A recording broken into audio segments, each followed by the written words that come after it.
Welcome to Overwatch, and welcome to another patch rundown. This one is actually not going to take that long because although there's been a lot of patches and a lot of changes to the game, there hasn't been many changes to the actual heroes, and I've already got the competitive breakdown video.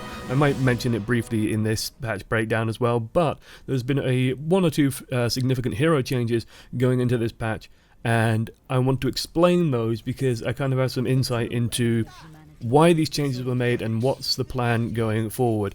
Now, the version is, so the version we're currently on, because they've released like a flurry of patches, because one patch causes bugs and then they go and fix the bugs, and then that patch also causes more bugs. So for example, now we have a bug where when you spawn, sometimes you're facing completely the wrong direction, and it's very, very irritating when it happens, but I'm sure that'll get fixed pretty quickly.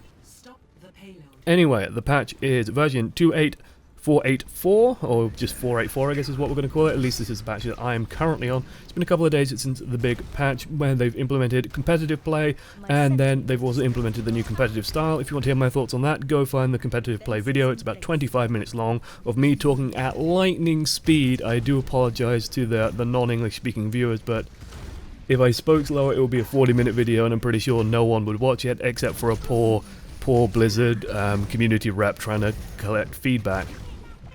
So let's begin with the really big change, because this technically is going to be called the Symmetra patch, right? This is when Symmetra is starting to get addressed, similar to how Zenyatta was changed before. Now it's Symmetra's turn to go onto the chopping block, and this is actually a very small change, relatively speaking. The change is that her photon shield, the shield that she applies to people, has gone from 50 to 25. Now if you remember way back when, this used to be have 75 shields on it. It was insane in like the early days, and it's steadily been chipped down and chipped down and chipped down. Now this has happened because what people have been doing is they've been running comps based around Zenyatta's, based around Tracer's specifically. And what Symmetra's shield does is going from 150 health to even 175.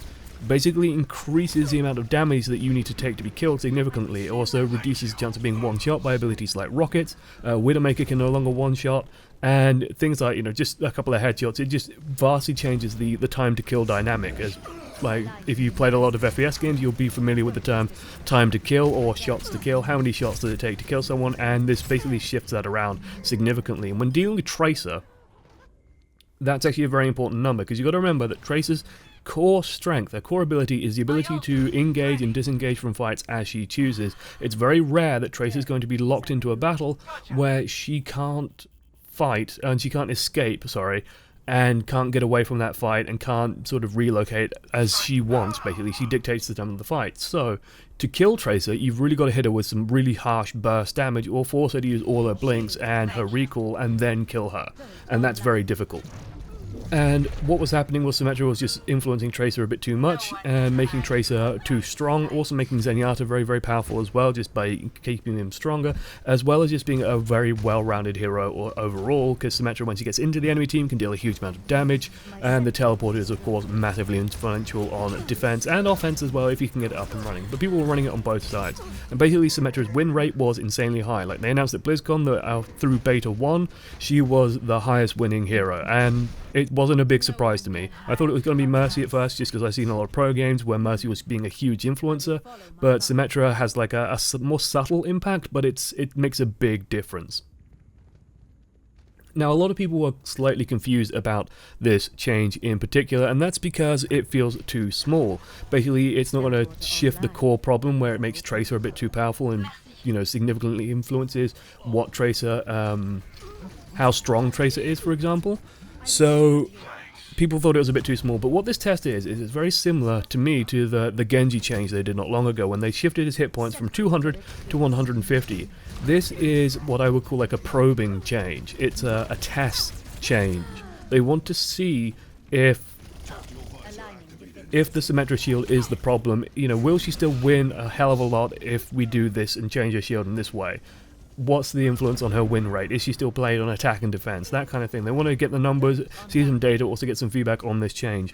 I wouldn't be surprised if we don't see another change come down the line where they do something a bit more interesting with it. Like, I've heard various ideas, things like Symmetra, when she dies, the shields vanish from everyone. I would hate that change to go in. Like, I'm completely against that change, by the way, simply because it will force Symmetra to play ridiculously defensively. It will force her to play, put shields on everyone, put turrets up at the beginning of the map, and then go hide somewhere and go AFK and spawn until you can get a teleporter up, put the teleporter down, then go back to spawn and hide. And it's just, that's not fun. That's not fun, that's not interesting. I've also had ideas like making it so that the shields are temporary, so that like a brief buff, a bit like a mini Zarya shield for example, or things like they fall off like Torbjorn's armor does if you get reduced under the shield, and making it so that you can use it like as a flash heal kind of thing as well, so you're putting on a static heal on people. Also things like shield being percentage based. There's lots and lots of ideas for how to address the shield. I wouldn't be surprised to see some of that going forward. I definitely think that the shield is the problem just because it has such a vast impact on the rest of the team, and it's kind of a boring ability anyway, so I would absolutely love the flash heal idea, the idea that you're putting, you know, it's like a temporary buffer, and if it gets removed then you can use it to quickly give someone a quick injection of shield and give them that little temporary barrier. Just make it a bit more like Zarya's gameplay, but a bit faster, a bit more rapid fire, and a bit more across the entire team. Now, of course, it would have a cooldown associated with that, or maybe just a cooldown on individuals. So, for example, you can't put a shield on an individual, like a bit like Power Word Shield. You know, Power Word Shield. Make it Power Word Shield, and have that weakened soul effect kind of thing going for all you WoW players out there. So that would be kind of nice. Rest of the changes are actually relatively minor. There were some brilliant changes to Mercy, so I made a Mercy guide fairly recently. In it, I talked about Guardian Angel, and the annoying part about Guardian Angel is you couldn't cancel out of it. Well, guess what? Now you can cancel out of it, and it's absolutely amazing. I love it. It's one of the best changes they've done to Mercy. It just makes her a lot stronger and a lot more fun. It gives you a lot more control as well. You don't have that helpless feeling as, you know, you dash forward towards the front line and the guy you're dashing to dies, and then you're just sort of left stood there like a lemon. It's very irritating. They've also introduced this change for both Torbjorn and Mercy, the people who have basically two weapons. When you sheath the weapon now, when you holster the weapon, it reloads. But it does take the reload time to reload. So if you can't just sort of swap to the staff and then swap back to the blaster and expect to have a full ammo. You do have to sort of have it put away for the amount of time it would take to reload anyway. It means that you're not going to draw the blaster and only have one shot in it, and you're not going to waste your time trying to reload it when you could be healing people. Another change is that Mei's Ice Wall can now be destroyed early, and this is also really nice for Mei. It makes it a lot more interesting. It also helps stop the problem where, for example, you would fire off Zarya ultimate, then Mei will put a wall up just, you know, because she sees, oh no, the entire enemy team's there, so I'm going to put my wall up, and then she ends up blocking off the Zarya ultimate, for example. You could lower the barrier, and then you can have everyone shoot through and kill the enemy team. I've also had Mei's, for example, put up an ice block just as I've activated Widowmaker ultimate, and it'd be incredibly annoying. And now I can at least nag them to, Mei, drop the wall so I can shoot these people. Thank you. Thank you so much. It's a nice change. It's still like one or two changes with Mei. Like the change I still really like with Mei is the ability to destroy her ice block. Just give it like 1,000 hit points, 750 hit points, something like that. So you can't just use it in the entire team and get away with it scot-free. You can just blow through it eventually if you so choose. They've also made a couple of subtle changes to Lijiang Tower, so the third point, for example. Actually, let's talk about Control Point in general, because they have changed map order in Control Point. They've made it so that maps are basically played in a random order now. You will go through all 3 maps before you start getting repeats if you're playing in the competitive mode where it's best of 5, but you will get a random order of maps. It does feel quite nice. I do know that the maps were made with progression in mind, so if you look at the maps, it does design to sort of tell a story almost as you go through the maps. They're quite nicely designed. So for example, Ilios, it's like in this very urban area, this very touristy urban area. Then the next point's a little bit more, I don't know, up.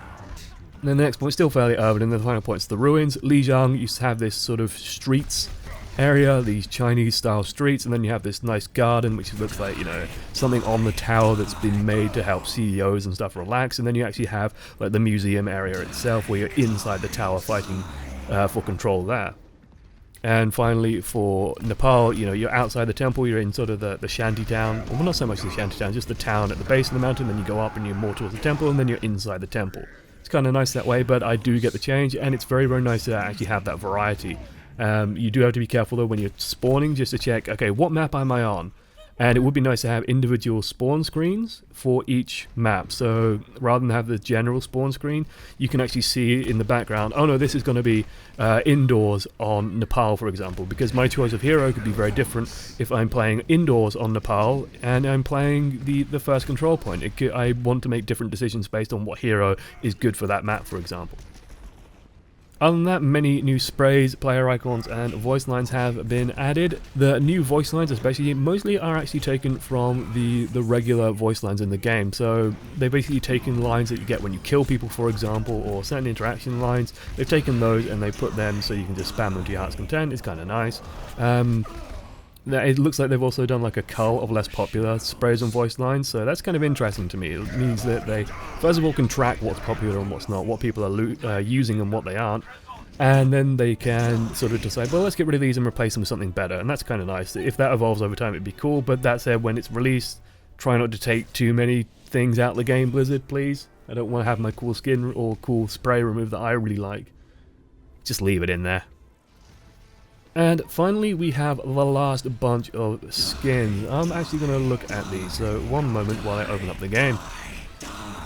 Okay, and finally, let's look at the skins. So there's been a bunch of new ones added. So first and foremost, Bastion got, I think it's just some new recolors, it's not that one.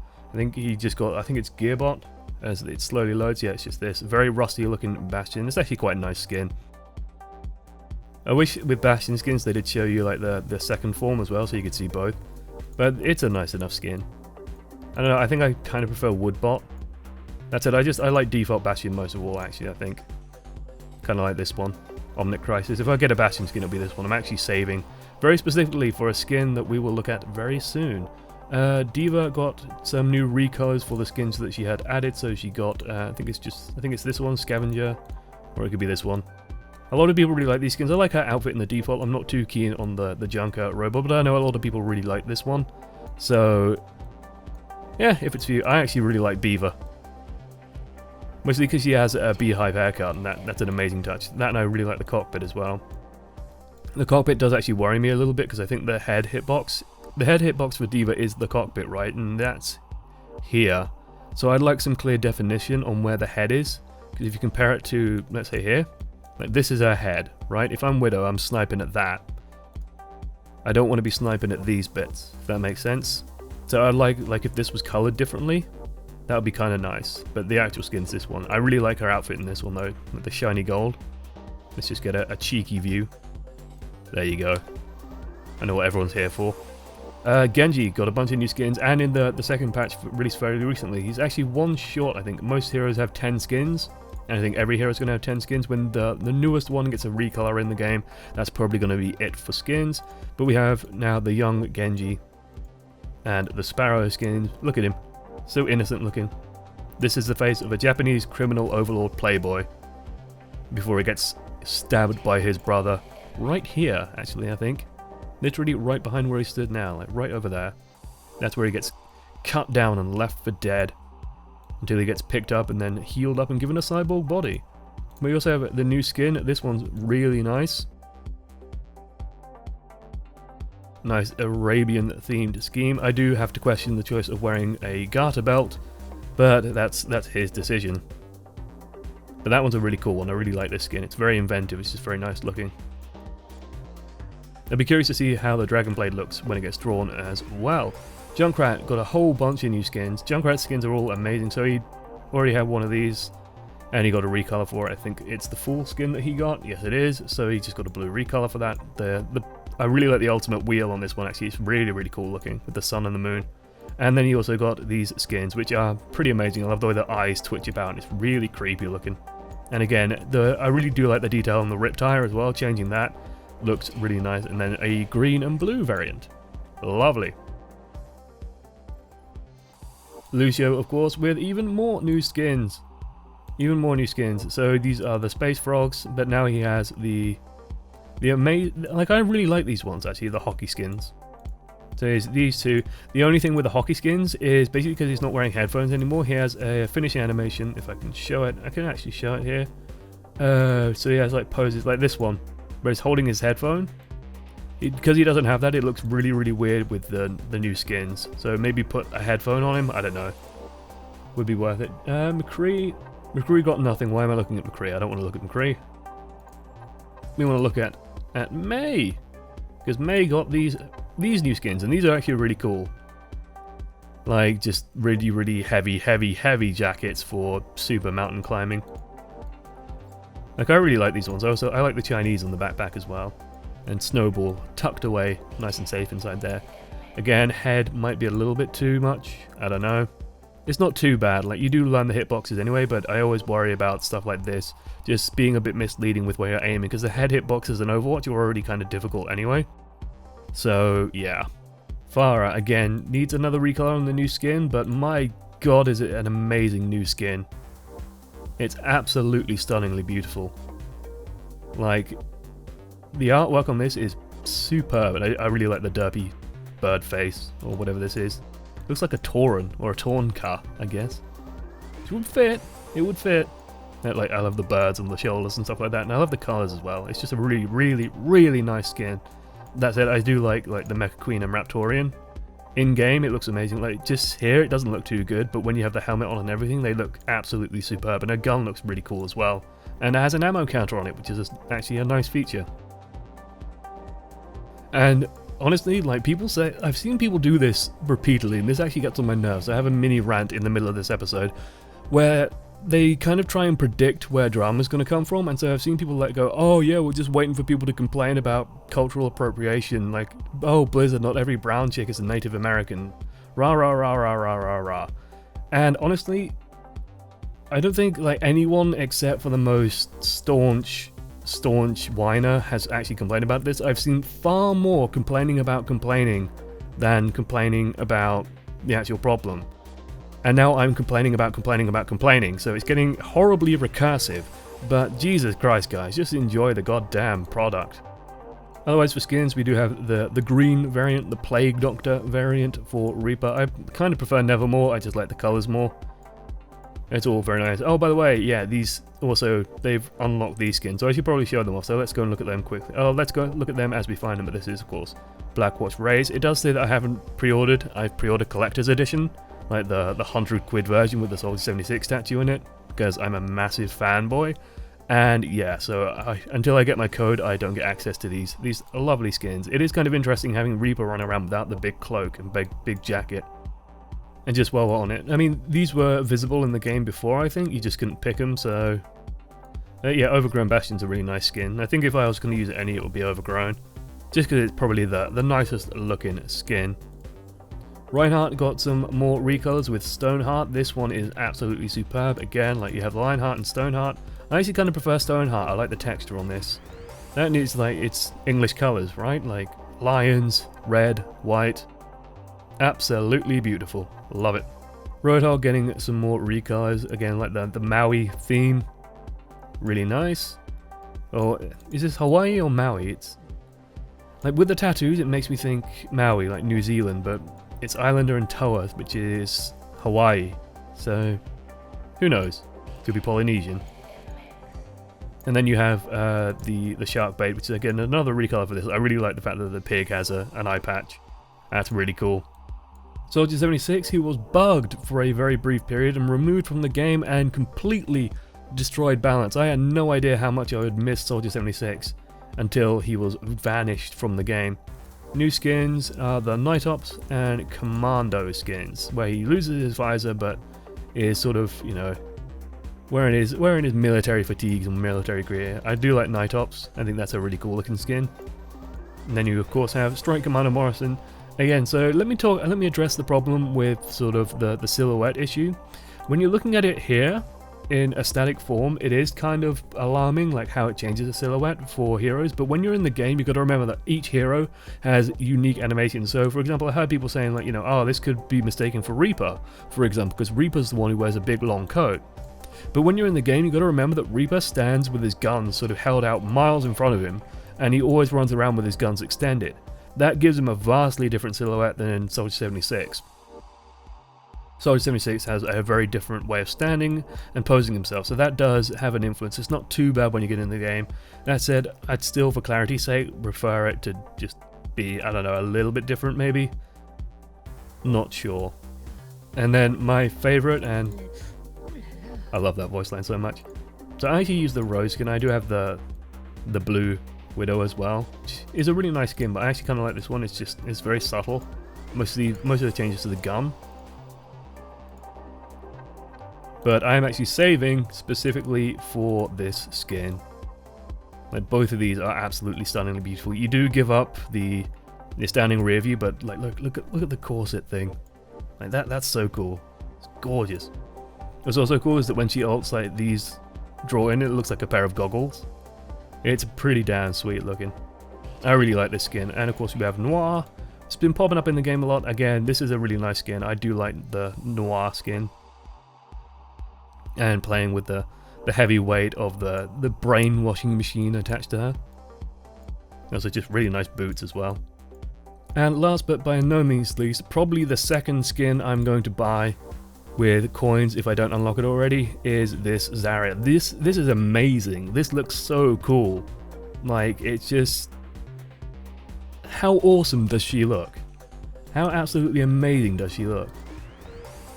And again, in terms of silhouette, with Zarya especially, it's not a big problem because she's huge and bulky and has the massive weapon, so you'll never mistake Zarya for someone else. She's very, very easy to tell who and what she is. But yeah, these are absolutely beautiful. I love this one especially, just the colours. Really cool. That is it for this patch breakdown. Hope you enjoyed. Hope you enjoyed some of the gameplay footage in the back. I think I put in a really frustrating game as Reaper, and a really frustrating, well, and a complete one-sided stomp with Symmetra. Thanks for watching to the end. I've been Josh, as one voice amongst many. Let me know what you think about the Symmetra change. If you have any cool ideas that I didn't already mention about the Symmetra shields, post them in the comments. Have a talk about that, because it's always interesting to hear if someone has a fresh idea for what to do with them. Otherwise, thanks for watching to the end. Toodles.